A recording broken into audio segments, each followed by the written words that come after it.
Every decision carries consequences. Some you can see, others remain hidden until it's too late.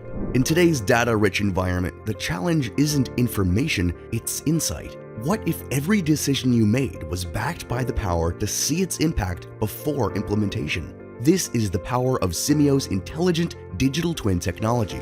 Our object-based, data-driven simulation platform creates a dynamic replica of your entire operation, continuously updated with real-time data from your systems. When you need to make critical decisions, Simio lets you simulate every possibility, change resources, adjust schedules, modify processes, see the results instantly. Our predictive analytics engine doesn't just show what might happen, it reveals potential risks and recommends optimal solutions. From reducing costs in manufacturing to optimizing patient flow in healthcare, Simio transforms complex data into clear direction. As technology evolves, so does Simio. Our commitment to innovation ensures you'll always stay ahead of what's next. Don't just hope for the best, know what's coming. Simio. Simulate what if with an intelligent digital twin. Visit simio.com today to discover how our digital twin technology can transform your operation from reactive to proactive, from uncertain to confident. Well, good morning, good afternoon, good evening, wherever in the world you are. Welcome to our Simio Industry Insights webinar series. This is webinar number 1 of a 3-part series that we are doing in partnership with the Demand-Driven Institute, who is the global authority on the demand-driven methodology. The title of this 3-part series is Managing Supply Chain Challenges and Optimizing Business Performance in the VUCA World. Just as some introductions, I am your host for today's webinar, and my name is Gerrit Zeeman, and I'm the Vice President, Manufacturing Digital Twin Solutions at Simio.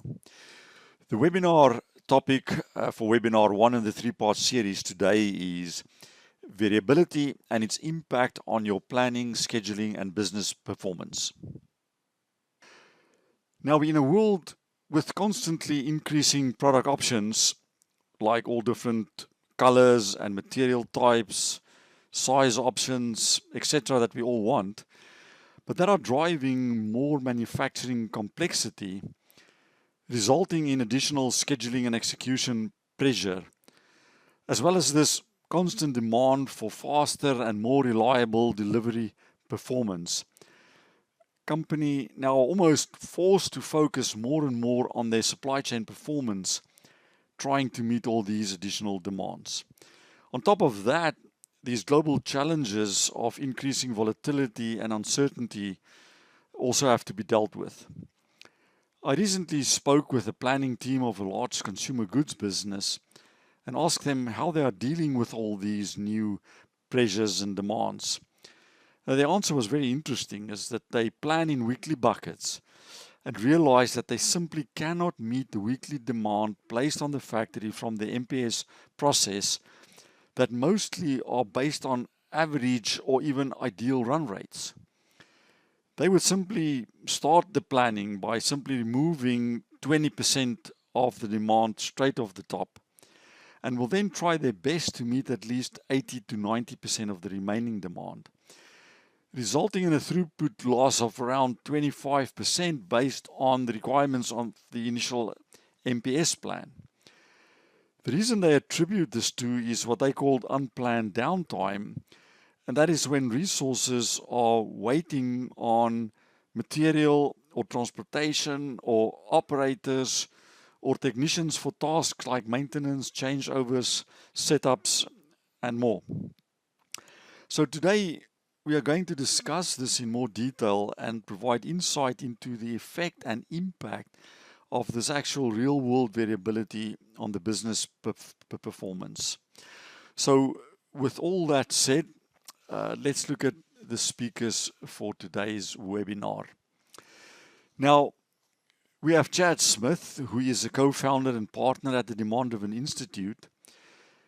Chad is an internationally respected and recognized thought leader in the supply chain management space, particularly with the demand-driven and theory of constraint methodologies. He has authored or co-authored 7 books on the topics of supply chain management, planning systems, and even management accounting. Prior to the Demand Driven Institute, Chad founded and led the Constraints Management Group, where he worked with large and multinational manufacturers including Boeing, Unilever, Intel, and others.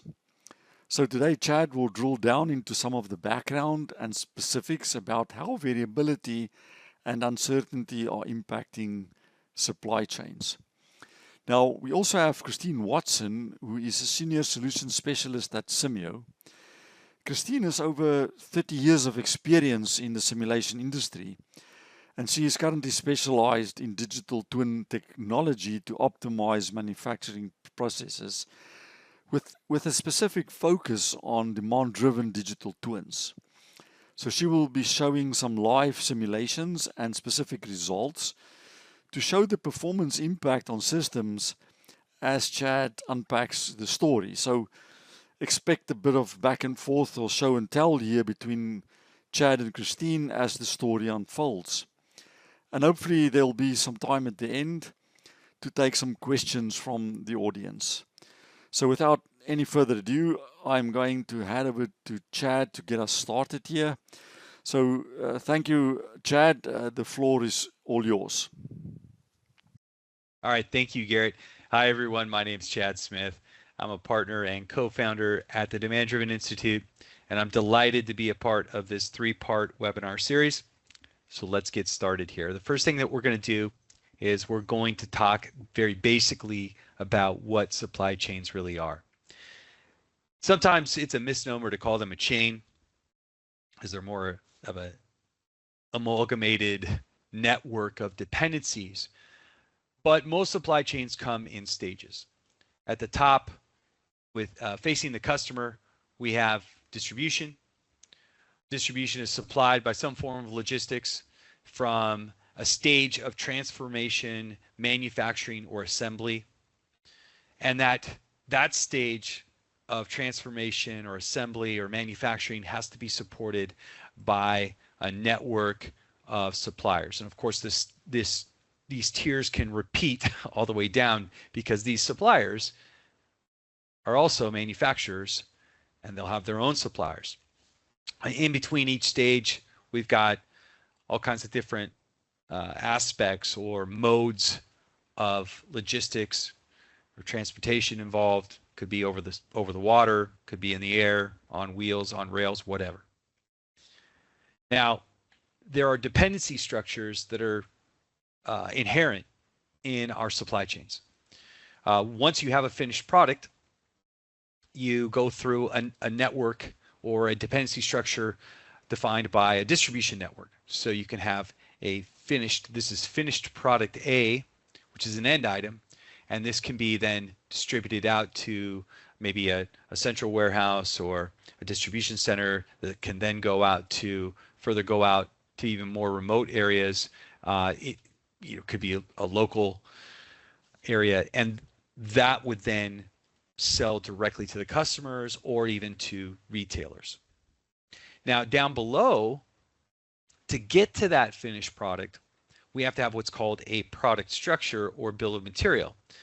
And here what you see is to actually manufacture an FPA, you need a subassembly A and a subassembly B.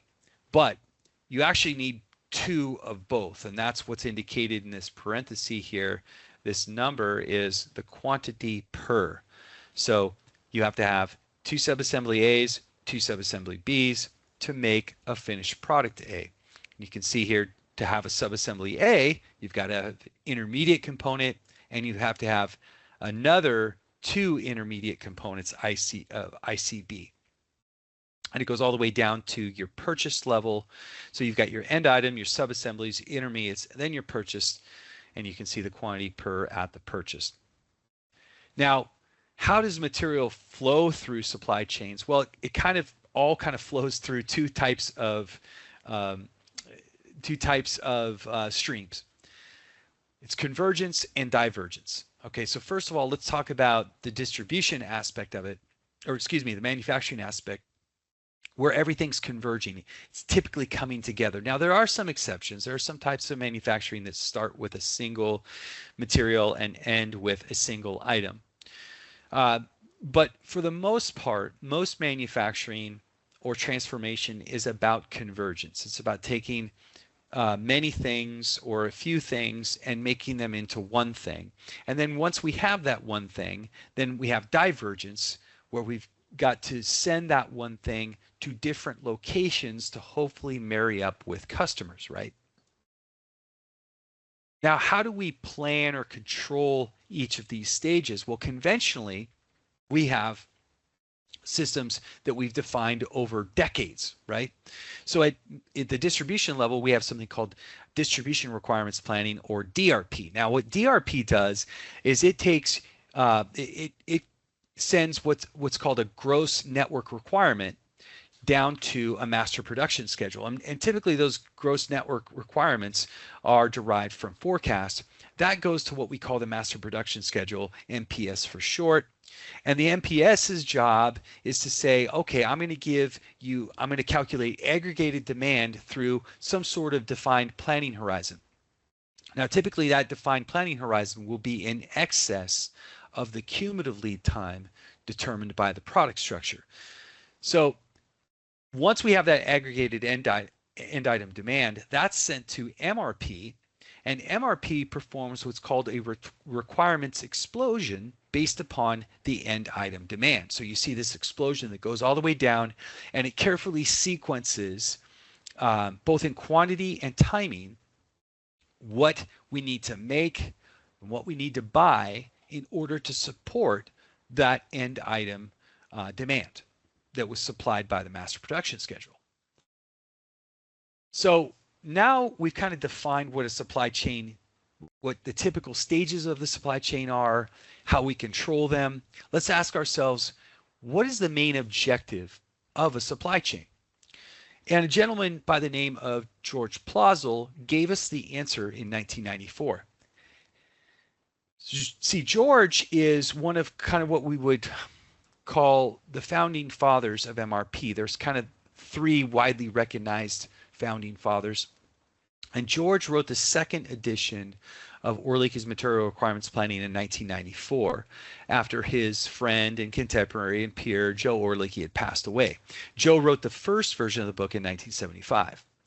And in this book in 1994, George Plazel defined what he called the first law of manufacturing. Now we simply call it Plazel's law. And what he said is that all benefits will be directly related to the speed of flow of materials and information. Okay, well, that's quite an encompassing statement. So what do we mean by all benefits? Well, let's break it down.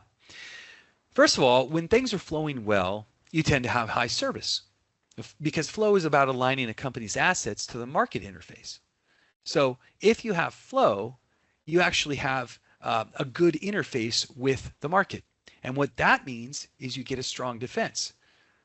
So you have consistently high service levels, your customers will tend to stay with you. It also means you have right-sized inventory.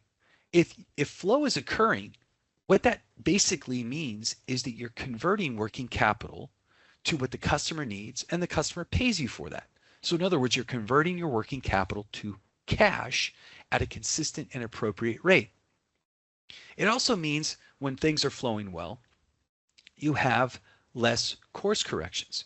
You have less schedule changes, less plan changes. You have less ad hoc routines or things that are occurring that kind of gum up the works. It also means you have a competitive weapon. It means you've got now right-sized inventory, you've got a good market interface. It means you can do things that others can't, and that you can leverage into the market better. You also get less expedite expenses. Remember, less course corrections, right-sized inventory mean you're not going to be subject to overtime. You're not going to be subject to fast freight. You're not going to be having to rent a warehouse to put all the stuff in. It means less cash is going to leave the organization due to those course corrections. And that's really what the game is about. It's about cash velocity. So you've got good flow, meaning you're getting your product to your customer, they're paying you. You have less expedites, meaning you're paying out less. That means your cash velocity increases, and that leverages right to return on investment.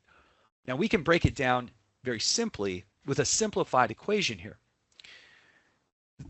The first thing is, if you have flow, and by the way, we have to carefully define what flow is. Flow is the rate at which a system converts material to sellable product required by a customer. If it's not required by a customer, it's not flow. It's just sitting there. So changes to flow yield changes to cash velocity. That's the rate of net cash generation. That yields changes to operating profit. That's the amount of money a company earns after it accounts for the cost of running its core business. And that leverages to return on capital employed. That assesses the company's ability to generate profit from the capital it has in use. Is flow just something that I just pulled out of thin air, or George Plazel just pulled out of thin air in the book in 1994? No. In fact, flow is a common objective across many popular disciplines. The first thing is MRP itself. Remember I mentioned the three founding fathers? Well, there they are. That's Joe Orlicke on the left. That's Ollie White in the middle. And that's George Plazel on the right. MRP's objective, its whole purpose, was to synchronize demand and supply. That's why it exists. Now you look at lean. Here's Taiichi Ohno. Now the objective here, many would say, is reduce waste. Now I know many of you might push back on that as the objective. That's what was sold to the West. Okay, in the West, lean's objective is commonly reduce waste. Here's Ellie Goldratt, theory of constraints, where the objective is to improve system throughput. And then we have this guy, Deming. The objective is to reduce variability. By the way, all of these objectives, synchronization of demand and supply, waste reduction, improved throughput, and reduced variability, all have the same foundation. All are about flow. Is a focus on flow new? Did George just make that up? No. We can trace it all the way back. We can trace it back actually farther than Frederick Taylor. But let's talk about kind of modern industrial revolution stuff. Frederick Taylor had an objective, rate. What he wanted to do, and he had vetted time standards and variances to try to make rate predictable and consistent in a manufacturing operation. So along comes this gentleman, Henry Ford, and he says, okay, now that we have a better handle on rate and standards, now what I want to do is I want to bring in scale. So he vertically integrated and went and mass produced. Okay, so now we have vertical integration, we have mass production, we can pump volume through. But remember, volume doesn't mean anything unless the market wants it. So along came this gentleman, F. Donaldson Brown. He almost bankrupted Ford, but what he figured out is he built on top of, he said, hey, now we have rate, now we have scale, that's already been solved. Now, how do we take that rate and scale and leverage it into the market? His objective was to market, was to bring that capacity to the buying customer. So he essentially created the idea of market segmentation. And like I said, he almost put Ford out of business. But remember, all of this, the whole reason why it was occurring at each one of these stages was flow. Flow was the primary building block. Inside an organization, what you see is that flow, the idea of flow, brings coherence. What do we typically do in organizations? We divide them up into functions. Here you see finance, sales, marketing, R&D, operations, okay? And each one of those functions gets an objective. Finance, drive shareholder equity. Sales, capture demand. Marketing, create demand, all right? R&D, timely development and innovation. and operations utilize assets to meet demand. By the way, these objectives don't happen if you don't have flow. In fact, the better you have flow, the better those objectives happen. Let's zoom in on operations a little bit, and let's realize that inside of operations we have different departments.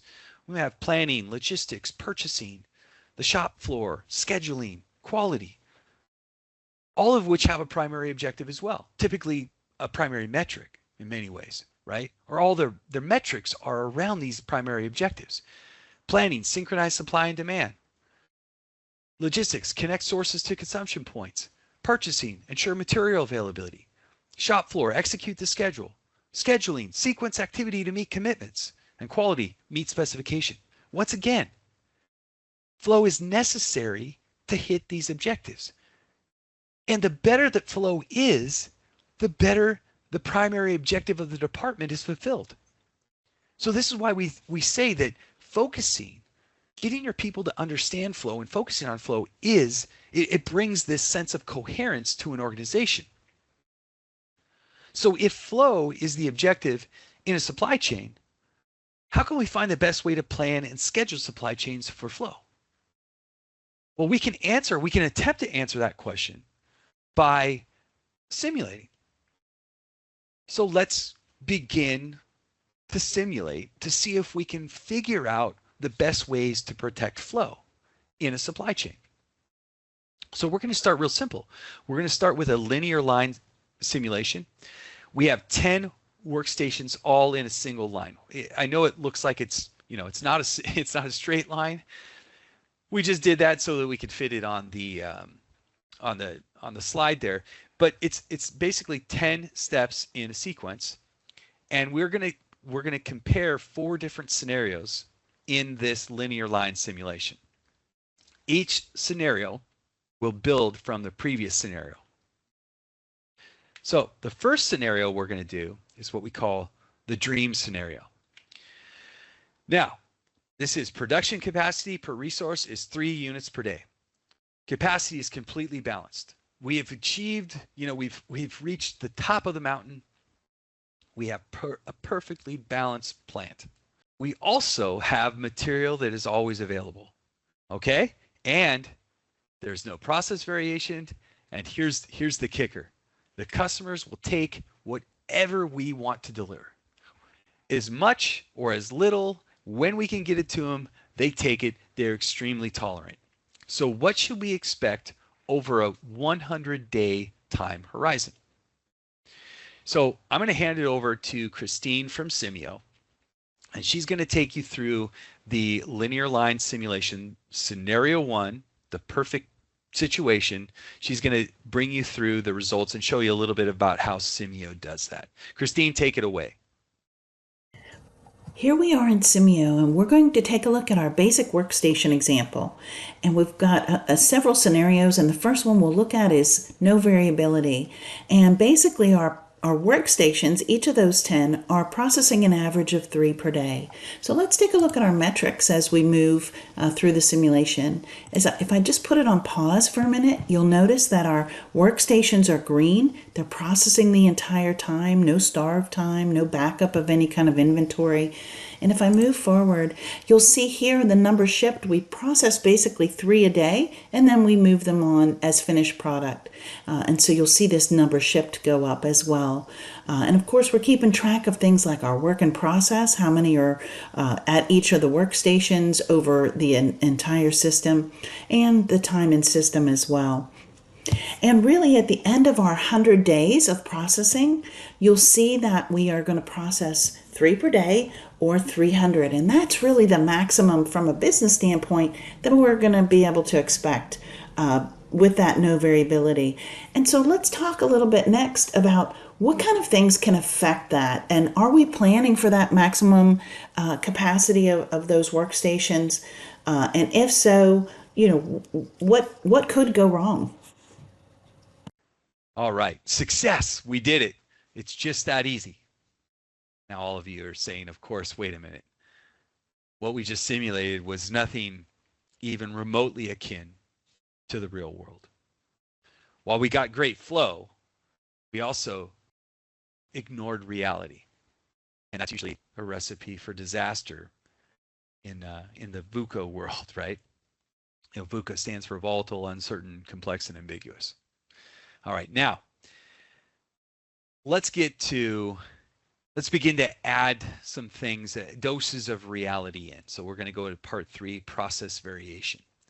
One thing we have to understand, there's 3 facts that we have to realize or recognize when we're talking about any sort of process in manufacturing, any sort of process, period.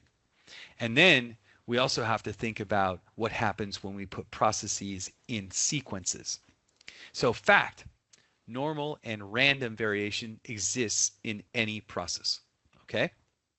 Fact, a process is still deemed under control, or what Six Sigma would say steady state, if the variation is within the calculated control limits. So we have an upper control limit, we have a lower control limit. As long as we're in between those limits, we're deemed under control. Now, we're always going to try to squeeze those limits together, but we're always going to have upper and lower limits. So fact, steady state does not mean without variation. So what we're going to do now is we're going to come into scenario 2, where we are going to add internal process variation. So how we're going to do that is we are going to, each step will make 2, 3, or 4 parts per day, randomly selected at each station. Material is still available. The customers will still take whatever we deliver. Okay, so we have it pretty good, right?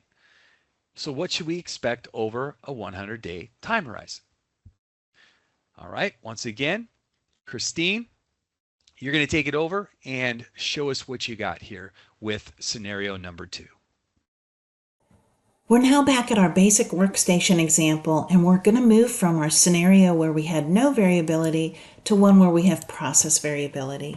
And so each one of these 10 workstations is going to be able to process between 2 to 4 parts per day, and that's going to change from one day to the next. So let's go ahead and run and see what happens. You can see we're still having a lot of processing time. So when it's green, it's processing, but you'll also notice some starve time in here when the workstations turn that tan color.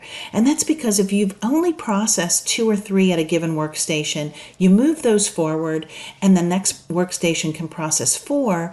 Well, it's not able to because it doesn't have enough parts. And the opposite is true, and you'll see that back up in the buffer areas as well. Now, when we look at our numbers shipped, we've gone from our average 3 per day, which is our red line. We've really kind of diverged a little bit from that when we added the variability. So we're not really processing 3 per day. And you see that here as our number shipped has gone from 300 in that 100-day time period to 261. So we've really lost maybe 12-13% of our parts. And you'll notice that our resource utilization has gone down a little bit. Our work in process and time and system has gone up a bit. And from a business standpoint, what does that mean? So when we've promised our customers, whether those are internal customers like our downstream workstations and processing, or external customers, we've promised them 3 per day. That's what we can ship, and we're not actually able to make that. And so that lost capacity and means that we're just not able to do what is expected of us based on the promises that we've made. So let's look at it from a dashboard standpoint. We can come into here and look at our dashboard, and remember with our no variability, we had 300 parts orders that were completed, 100% utilization on our servers, and if I turn on our process variability, what we just ran, and you can see that the orders have gone down, the resource utilization has gone down a bit, but that average work in process and time and system has gone up almost 2-fold. So I'm going to pass it back to Chad, and take a look at some of the factors that we also need to consider when evaluating our system throughput and capacity. Well, okay. We're starting to see a little bit of an erosion. Okay, fair enough. Now, what about major equipment failure? Because so far we've just kind of looked at that normal random kind of variation within kind of a defined set of control limits. But what about when we have major disruption, like a major equipment failure? Well, that's reality. So what we're going to do is we're going to bring in scenario 3, which is we're going to add workstation failures. So we're still going to have that random variation of 2, 3, or 4 parts per workstation per day. But now we're going to add workstation failures, and there'll be a mean time before fail of 20 days and a mean time to resolution of 24 hours. And that's going to be based on a distribution. So we'll see occasional major equipment failures. Material is still going to be available, always available, I should say. The customers will still take whatever we deliver. Now, what should we expect over a 100-day time horizon? Once again, Christine, let's hand it over to you and show us the results of scenario 3. Okay, back again to our basic workstation example. We are going to keep the process variability in here, and we're going to take a look at our system with machine failures as well. Our uptime between failures is going to be about 20 days with an exponential distribution, and it'll take about a day or so to repair those.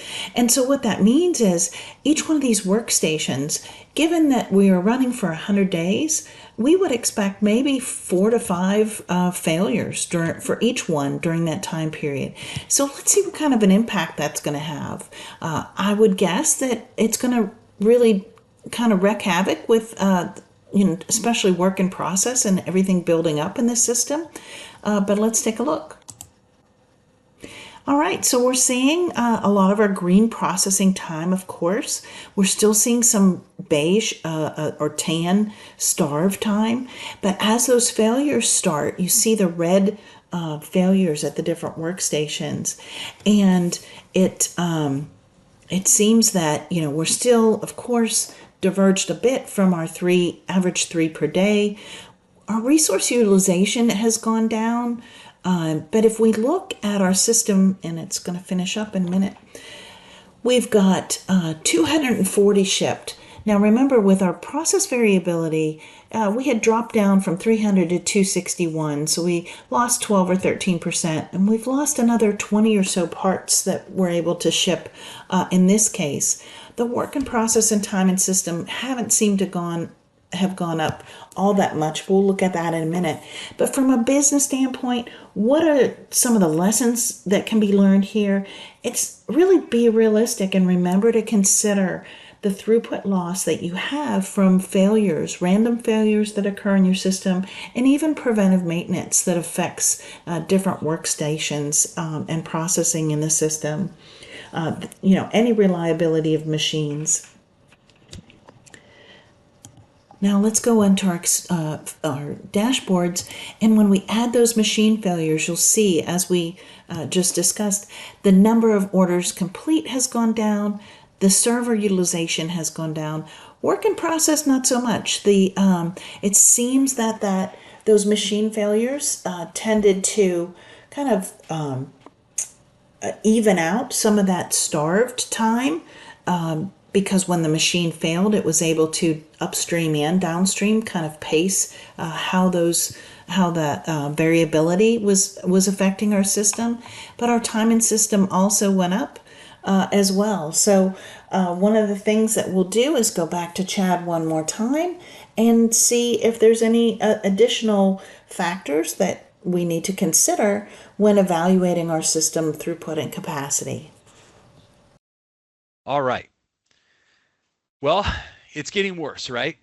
Okay, now let's add another dose of reality here. Let's go scenario 4, supplier delivery variability. Now, up to this point, remember, material has always been available, except that's not really real world either. So now what we're going to do is we're still going to have that random normal variation within the processes. We're still going to have the major equipment failures. And now we're going to add supplier arrival. It's going to be variable. On average, it's going to be about 90% available. And customers will still take whatever we deliver. So the question is, how much do you think we can deliver? What kind of erosion can we expect here? So once again, for our fourth scenario on the linear line, we're going to hand it over to Christine to see what she has for us. So we're back for one last look at our basic workstation example. We'll continue with the variability in processing and machine failures, and now we're going to add some supplier availability variation. And so let's add a distribution here.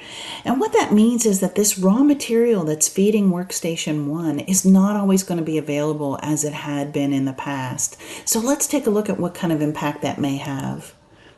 We still have our green processing, some failures at each one of the workstations, tanned starve time, and what we're noticing at this first workstation, which we had not had before, was that raw material availability. And you could see a little bit of a blip here and there where the machine is not completely processing 100%. Because we have some starve time. That raw material had not shown up. And so we're still well below what our average 3 per day was. Our resource utilization had gone down because, of course, we've added some starve time to workstation 1. The total number of shipped has gone up a little bit since our last example, our scenario 3. And let's talk about that for a minute, because when we're in this one single simulation, where we've added distributions for processing failures and now for our raw materials. This is just one single statistical replication that we're looking at. So not really statistically valid and in terms of decision making. So that's why we're going to those experiments, and the experiment dashboards are actually a more statistically accurate view because we're running 10 replications of each one of those scenarios. So let's turn on our supplier availability to see kind of what the average of those 10 replications look like from a result standpoint.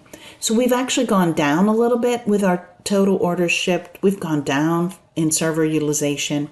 The average work in process and time in system really look like they've come down a bit, which is great not to have so much work in process and to be able to flow your material through the system a little bit better, but really not at the expense of any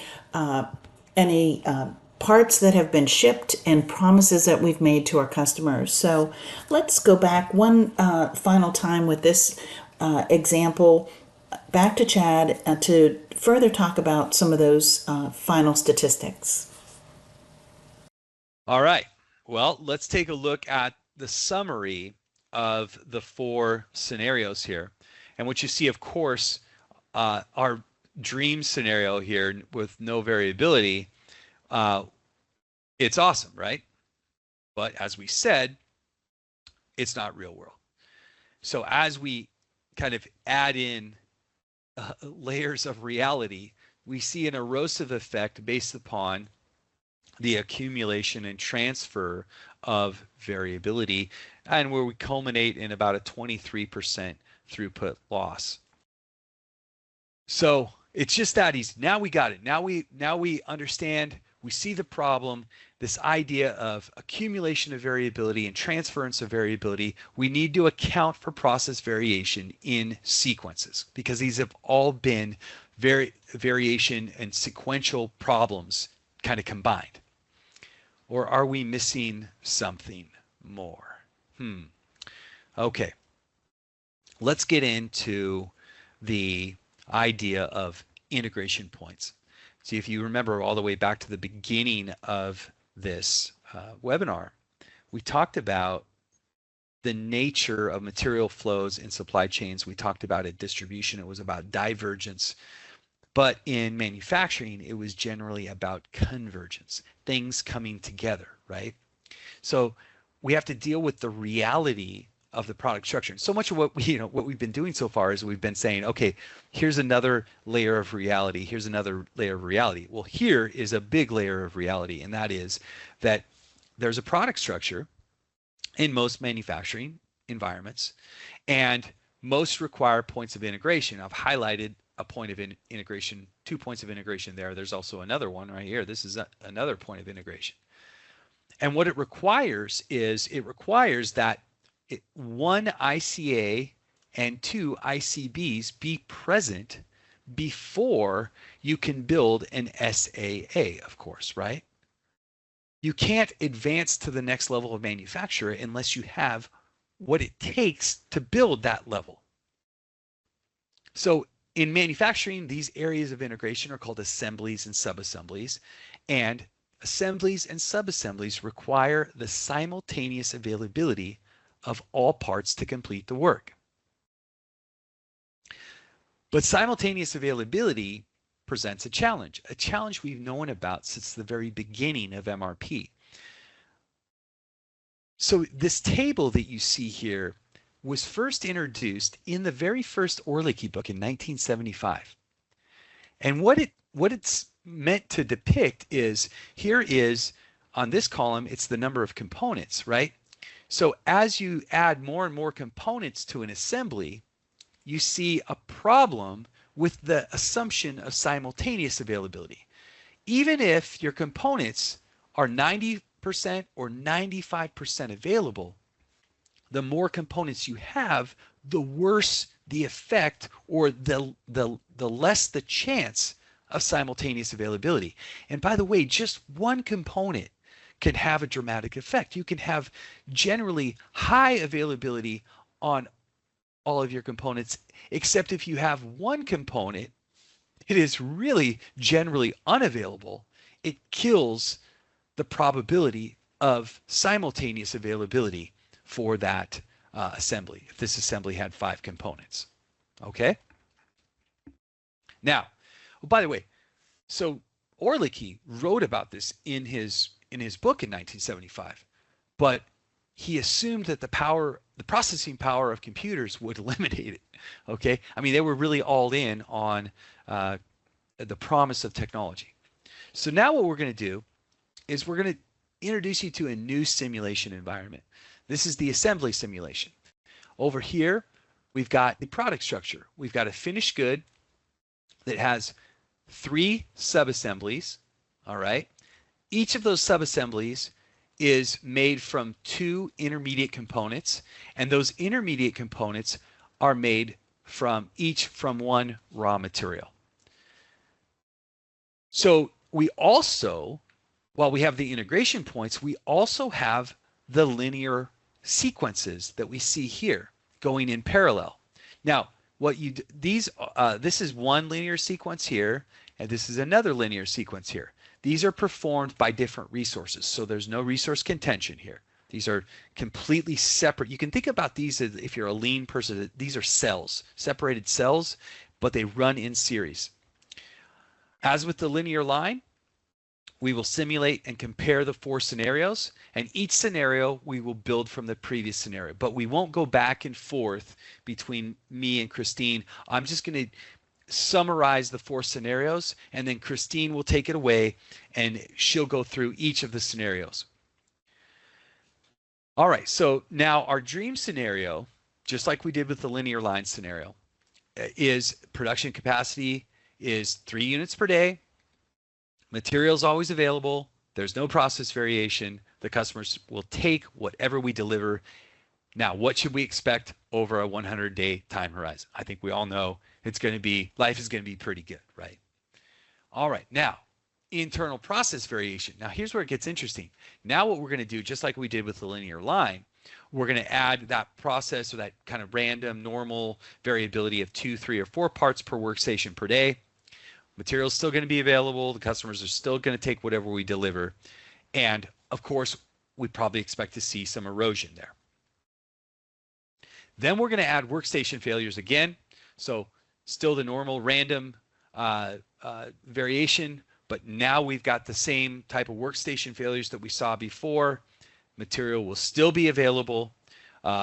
Customers will take whatever we deliver. We're also going to look at that effect. And finally, we're going to add in supplier variability. So it's still the normal variation, the equipment failure, and now we've added supplier variability, but the customers will still take whatever we're going to deliver of this product. So I'm going to turn it over to Christine. You see the people down here below. They're terrified about what they might see, certainly in scenario 4. But Christine's going to show us just what happens with each one of these scenarios. So take it away, Christine. Welcome back to Simio. We're now in our basic assembly example, and we're going to take a look at all 4 of the different scenarios that were just discussed. And we'll start out with the no variability, and of course that's our average 3 per day processing. So let's go ahead and get started.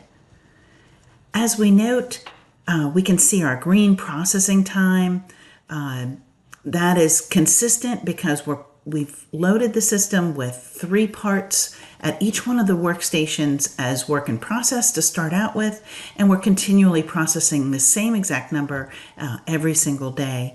And one of the big differences here is that we've got 6 different raw materials coming into the system, feeding into subcomponent manufacturing, and the workstations, the number of workstations that we have, you can see are very different for each one. So then we have these assembly areas for the subcomponents, and those are again all 3 assembled into our final product. And no surprises here. We have 300 that are shipped, resource utilization at 100%, some work in process and time in system because it takes a little bit of time to get through the system. But generally with our no variability, this is our best case scenario. So let's go ahead and see what happens when we add the variability to the system within the processes. So we're going to go ahead and get started as I talk, and you'll notice very quickly here we've got a lot of tan starve time that you see popping up at the various workstations. You've still got a lot of green processing, but you can see some buildup in some of the areas, especially as we move on further. I'm going to go ahead and fast forward, and what that means is it'll turn off the animation and just move direct to the end of the simulation, continue the simulation, and that way we can take a look at the metrics and talk a little further. So here we've gone for the 300 from 300 parts shipped to 266 with the process variability. Our resource utilization has gone down. But what we notice here is these accumulations at the assembly areas, and you'll see, for example, part A, there's 16 of them, 5 of part B, and those are waiting for that processing capability at the A-B processing steps. Same thing here, you see an accumulation at these assembly areas of parts, as well as some accumulation in some other areas because we're processing that 2 to 4 per day, so it's not always consistent. And let's go ahead and remember that with this single interactive statistical replication, it's just one option of what possibly could happen based on the distributions that are involved. If we go into our experiment, turn on our process variability, and again, as we had with the basic workstation example, we're running 10 replications. So that's 10 statistical replications of each one of the scenarios that we're looking at.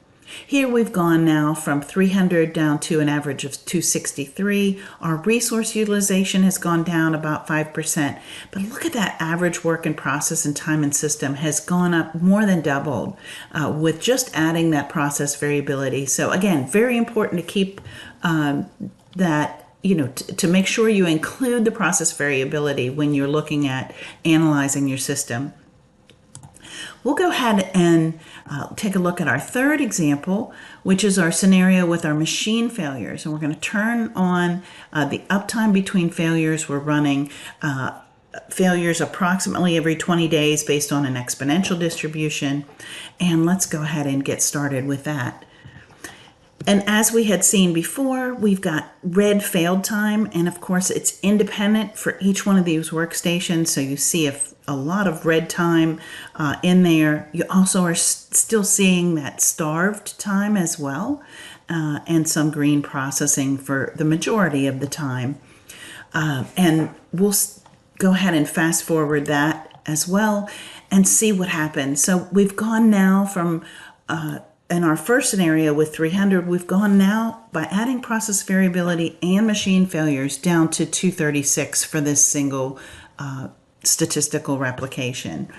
And you'll notice the buildup again in these assembly areas of product that's just sitting waiting to be processed.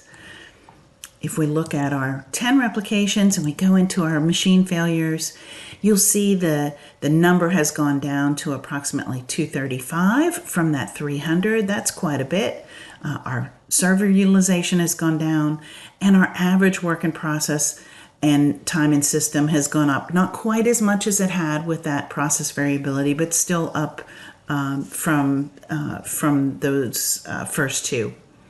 So if we go back one last time to our basic assembly example, and we'll take a look at our fourth scenario, and that's where we're going to add that supplier availability variability as well. And we're going to change that to a distribution. Instead of always having those materials available at these first workstations, we've applied a triangular distribution. The min is 0.7, so 70%. The mode is 0.9, so 90% of the time that material will be available, and then the max is 1, so 100% of the time. So it's using a distribution like we did with the variability and the failures. And let's go ahead and get that started.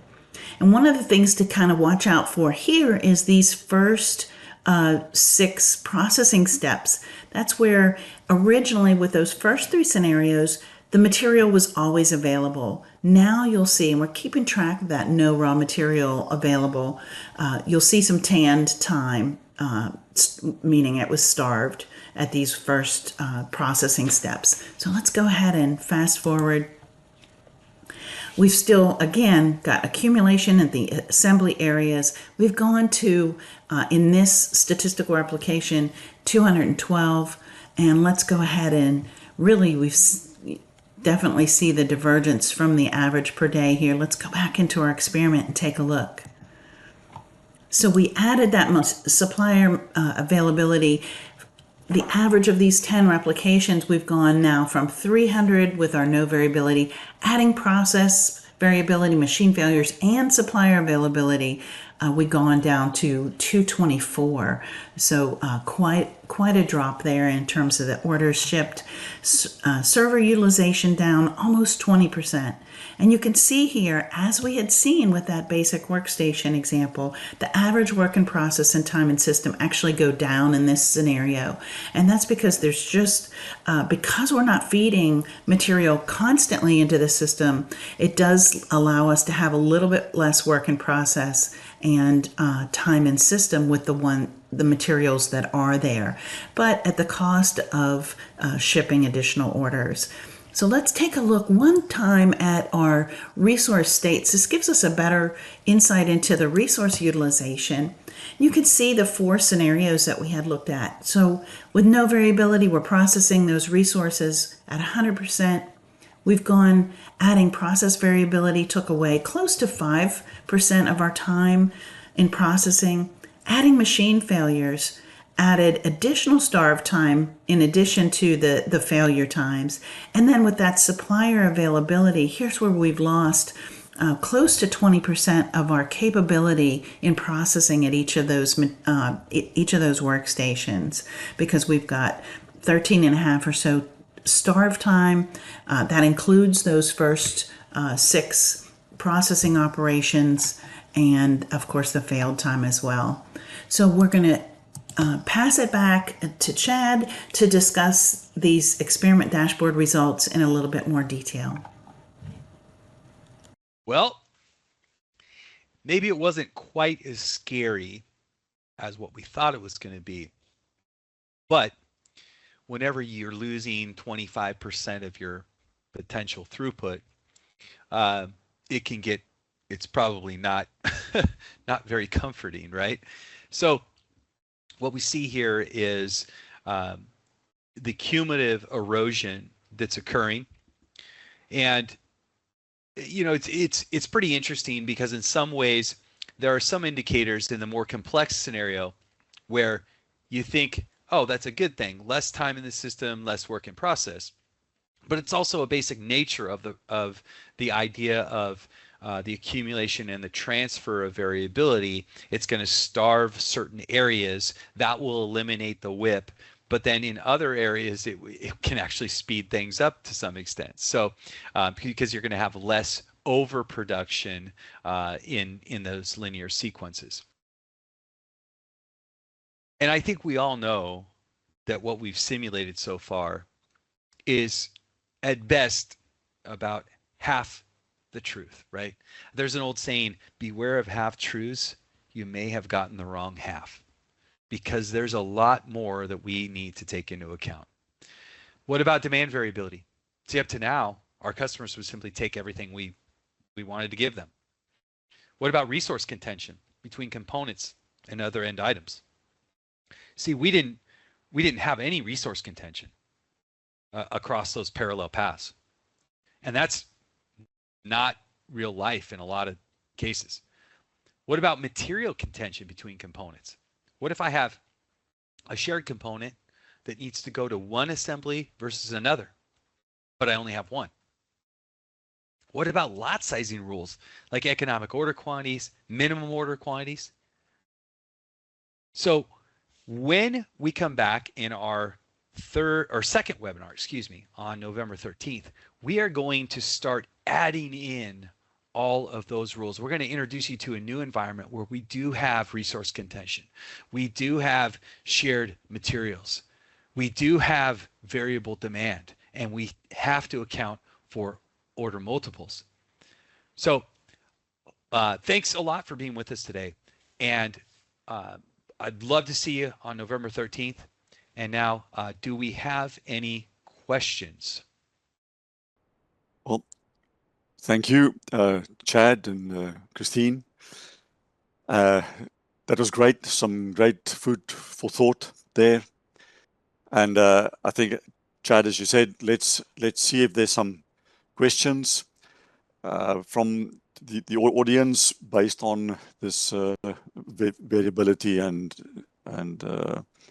the simulations that we did. So do you ever find in companies you work with that within operations, for example, the departments such as planning, purchasing, shop floors, scheduling, and so forth have competing objectives, right? And if so, how to best handle that, right? Because they each deal with their own variation and their own goals and measurements. So I'm not sure, Chad, if you want to take a stab at this. Well, the answer is yes. I've seen it quite frequently. One of the best examples I could bring up was in a major FMCG company where logistics was its primary measurement was the cost of shipment, where operations and the distribution centers, their primary metric was fill rates. And so the way that logistics wanted to move the product was not conducive to the way that the customers were taking the product out in distribution. That was a mess. And the way to deal with it is to get everybody on board. And I talked about this earlier in the webinar, is that, we have these objectives in our different departments and our different functions. And those objectives have to be in alignment. And the best way to get them in alignment is not cost. The best way to get them in alignment is to build metrics around flow, because everybody in a supply chain wins when things are flowing well. Yeah, I think that's a very, very valid point. And, I think fortunately and unfortunately, companies are cost and profit and bottom line driven, and they think that if they do everything at the least cost, the sum of all the little pieces will be the better sum, and it's not the case, right? It's not the case. All right, if we can get the next question, please. what role would a better forecast play in improving the results that we have seen today? I mean, this is the classic one, right? You Yes. see it always. Well, if I can just get our forecast accurate, Yeah. everything will be okay. So, Chad, I think this is right in your wheelhouse as well. Yeah, it never amazes me that the Quixotic adventure for a better forecast. It's why we've been writing for the last, 15 years that the bullwhip effect is actually a bimodal or bidirectional issue. It's not just about demand signal distortion, it's about supply continuity variability. We saw that in all the webinar today. Okay. Remember, there was no demand variability. We had highly tolerant customers. Our customers would take whatever we wanted to give them. Demand variability was not in the scenario, yet as we began to add layers of reality, manufacturing reality, we saw that erosion in performance. And you have to realize that even with perfect demand signal, your ability to execute will still be subject to everything that we just simulated. So chasing a perfect forecast is not going to fix up to a 25% erosion in throughput. And by the way, just wait till next week, because like I said, we're only about halfway to reality. We don't have shared components. We don't have shared resources accounted for. We don't have that demand variability. So if we think that forecast accuracy will solve our supply chain challenges in a highly volatile world, we are barking up the wrong tree. Yep. You are correct. You are correct. I mean, as volatility gets worse and worse, how can the forecast get any better, right? So, all right, let's look at the next question, please. Is there a typical percentage of loss of production that should be applied when calculating production capacity or throughput? The simulation showed about 25. Well, I mean, that was just a hypothetical case. It was not reality, as you said. That come back to webinar number 2 and 3 to see some more. But in any case, what types of improvement could be made to avoid such capacity or throughput loss? So perhaps we'll start with you, Chad, and then see from a simulation side, Christine, if you got anything to add.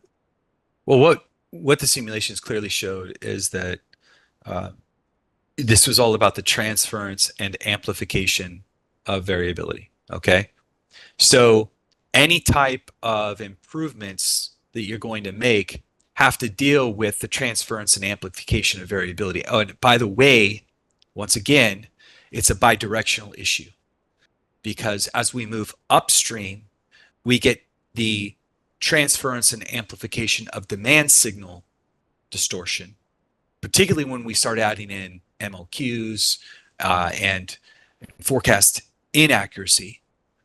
And on the way back, we see that supply continuity variability, the transference and amplification of that. If you want to solve this, you have to deal with where variation is being accumulated and transferred. That's the way to deal with this. That's why you get a bidirectional solution for a bidirectional problem. All right. Very good. Very good, Chad. Thank you. Thank you very much. All right. Let's see what is the next one. So it seems like this is a follow-up of the flow metrics. What metrics do you use to measure flow, right? So Chad, I don't know if you've got any thoughts there, because as you said, companies are run usually by financial metrics, but what other metrics should they apply? Well, I mean it's really about measuring the rate at which you're generating cash. All right, and it depends on, I don't know what the level of metrics here is the question. I mean, is it the operational metrics that we want to look at? Is the tactical metrics, or is it the strategic metrics? Because obviously up at the strategic level, we're measuring things like cash velocity, operating profit, period operating profit, ROCE. But if we get down to the tactical side of things, we're going to be looking at, on time in full versus the amount of inventory that we're employing, the amount of capital.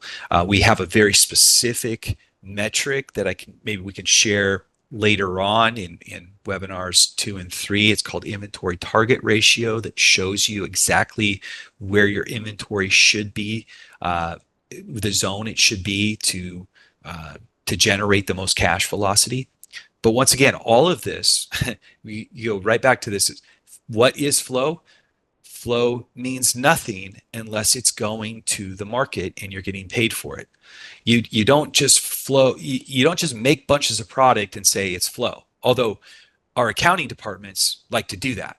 Okay, but flow does not occur until the customer says, "Yes, I want to buy that." Yeah, very true. I think we'll touch a little bit more on this in webinars 2 and 3 as well. So next quick question, please. With the simulation just showed, we saw a few KPIs such as work in process, number shift, resource utilization. Can we also evaluate other statistics such as costing for resources or inventory? What about financial metrics such as profit and ROI? So Christine, I think I'll throw this one over to you to see are there any limit in terms of metrics? That's a great question, and we just showed kind of the tip of the iceberg in terms of metrics that might be available that we were looking at with those first kind of basic workshop examples in this first webinar. But absolutely, within the simulation tool, Simio has statistics for costing, for both, resources, for materials, for inventory that happen and roll up automatically. As well as when we get into, as Chad had mentioned, when we get into, demand and sales forecasts and so on, of course, when we ship something, then it has sales revenue and then so what we can do and what we'll see in those next couple of webinars is the measurements of keeping track of those various costing KPIs as well as profit and ROI and take a peek at some of the inventory target ratio type information as well. One thing, just really quickly, that I would add, I tell people this all the time, is just remember, cost is what is calculated, flow is what is managed. All right. When things flow well through a period, costs are under control. The inverse is never true. Yeah, very good point. That's a very valid point. Yeah, so I think in the next webinars, Christine, you actually included profit and costing in the metrics as well, right? Yeah. Yeah. All right, can we get the next question, please? I think we're sort of running a little out of time. This might be the last question here. With supplier availability, is it best to have some buffer of raw material to avoid any material shortages, or will it just add additional cost, right? So, and if so, can you apply buffers elsewhere as well? So, Chad, any thought on that? Well, for those of you that know me or my background, the answer is yes.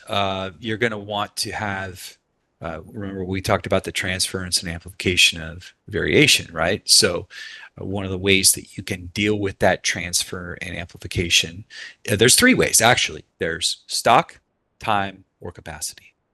Now, the way that, and you can deploy all 3 at different levels of manufacture or at different levels of in the routing of manufacture. But it's not just, don't just put inventory everywhere. Don't just put mountains of inventory in the raw material side of things and expect it to go okay. Also, watch out for conventional safety stock. When you deploy conventional safety stock at the raw material level, well, at any level, uh, it it it it is an overreactive trigger. If you go below that safety stock and you have an order multiple, like a minimum order quantity, it will kick out an order and attempt to expedite it. So it ends up with a really big dead layer of inventory with a lot of expedite signals that your buyers then have to go through. They'll probably just dump it to an Excel spreadsheet anyway. But don't employ safety stock unless you really truly understand what it's going to do. Yeah, yep, very true. And I think in the following webinars, we'll actually start to introduce some of this buffers, right, to show the effect and how to actually calculate the sizing of it and how to generate orders based on the buffers sizing, right? So please do come back. I think we're at the end of time. I think there's more questions, but I think we have to end it here. So the next webinar is November 13. We look at the planning and some of the safety stock and inventory issues that Chad just addressed, and how by perhaps adding buffers might help that. And then the grand final to sort of reveal the prize is December 11th. So please, note that in your diaries and tune in on those days. So thank you again, Chad and Christine. Great job, and thank you to the audience for watching. Thank you very much.